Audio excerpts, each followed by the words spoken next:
ఈరోజు ఒక చిన్న టాపిక్ గురించి మాట్లాడుకుందాం. అసలు ఎవరు నువ్వు? అది ఎలా తెలుసుకోవాలి? ఎలా తెలుసుకుంటే నువ్వు మిస్ అవుతున్న నిన్ను నువ్వు ఎలా గుర్తించగలవు? ఆ విషయాల గురించి కొన్ని విషయాలైతే నేను రాయడం జరిగింది. ఆ విషయాలను గురించి ఈరోజు మనం మాట్లాడుకుందాం. నువ్వు చేయాల్సిన పనిని చెయ్యలేక, చేసే పని చెయ్యగలనా అని ఆలోచిస్తూ, అనుకున్న పనిని చెయ్యగలనా లేదా అని ఆలోచించలేక పైకి చూడటానికి అందంగా నవ్వుతూ ఉన్న లోపల అయోమయంలో ఏడుస్తూ, సాధారణంగా మనిషిలాగా జీవిస్తూ, అందరితో కలుస్తూ మన అంతరాత్మను ప్రశ్నిస్తూ, అప్పుడప్పుడు సమాజాన్ని నిందిస్తున్న నువ్వు అసలు నువ్వేనా? ఒక్కసారి ఆలోచించు. నీ హృదయ లోతుల్లో ఏమైతే నువ్వు దాచిపెట్టావో, ఏదైతే నువ్వు అనుకుంటున్నావో అదే నువ్వు, అదే నీ యొక్క సొంతమని నువ్వు తెలుసుకో. నువ్వు అనుకున్న దానిపైన ప్రేమించు, దానికోసం ప్రయత్నించు, అది దక్కిన దాంతో సంతృప్తిగా జీవించడానికి ప్రయత్నించు.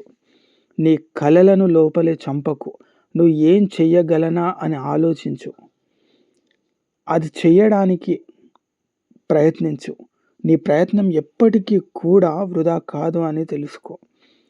ఎవరో చెప్పారనో అర్థం కాని చదువులు చదివి, ఎవరో ఏమో అనుకుంటారని ఇష్టం లేని ఉద్యోగం చేస్తూ, ఎవరో మెచ్చుకోవాలని జీవిస్తున్న నువ్వు నిజంగా నువ్వేనా అనేది ఒక్కసారి ఆలోచించుకో. నీ జీవితం చాలా విలువైనది. అది తెలుసుకో. ఎవరి వల్ల, ఎవరి మాటల వల్ల నీ జీవితం ఆగిపోకూడదు, అర్థం కాకుండా మిగిలిపోకూడదు. ఎందుకంటున్నా అంటే చాలామంది జీవితంలో కూడా ఇంతే. సమాజంలో కనిపిస్తున్న అసలు నువ్వేనా? బయటికి కనిపిస్తున్న జీవితం నిజంగా వాస్తవమేనా? లోపల నీకంటూ ఒక అంతర్ముఖం ఉంది, అసలైన ముఖం ఉంది. అది ఎందుకు ఆగిపోతుంది? ఎవరి వల్ల ఆగిపోతుంది? ఏ విషయాల వల్ల ఆగిపోతుంది? తెలియని నీ యొక్క జీవితాన్ని నీకు తెలిసేలా చేయాలంటే నువ్వు అనే నిన్ను బయటికి తేవడానికి ప్రయత్నించు. ఎందుకంటే నీ జీవితం చాలా విలువైనది.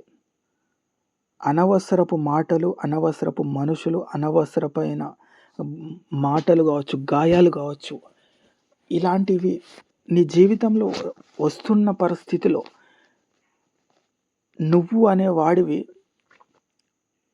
నీలో ఉన్న కొత్త మనిషిని పరిచయం చేస్తున్నావు.